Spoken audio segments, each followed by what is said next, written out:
ఇరాన్ని 700 యుద్ధ విమానాలు చుట్టూ ఉన్నాయి. అమెరికా ఏ క్షణంలోనైనా దాడి చేయడానికి రెడీలో ఉంది.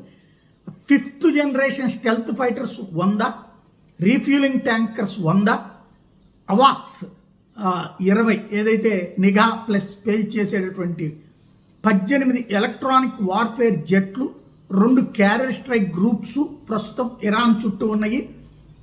ట్యాంకర్స్ రెడీలో ఉన్నాయి. ఖతారు, టెల్ అవీవ్ దగ్గర ఏ క్షణంలో ఏమి జరిగినా ఆశ్చర్యపోనక్కర్లేదంటున్నటువంటి పరిస్థితుల్లో అంతర్జాతీయ మీడియా అంతా కూడా ప్రొజెక్ట్ చేసుకొస్తుంది. ఇరాన్ మీద ఏ క్షణంలోనైనా దాడి చేస్తాం, ఆ దాడి సుదీర్ఘ యుద్ధానికి దారితీయదు. ఇరాన్ అణ్వస్త్రాలు తయారు చేయడానికి వీలు లేని విధమైనటువంటి దాడి మాత్రమే చేస్తాం అంటూ ఇంకో పక్కన అమెరికా అధ్యక్షుడు ట్రంప్ చెప్తున్నారు. అంటే రష్యా ఉక్రెయిన్ లాగా సుదీర్ఘ యుద్ధం కాకుండా అన్నటువంటిది.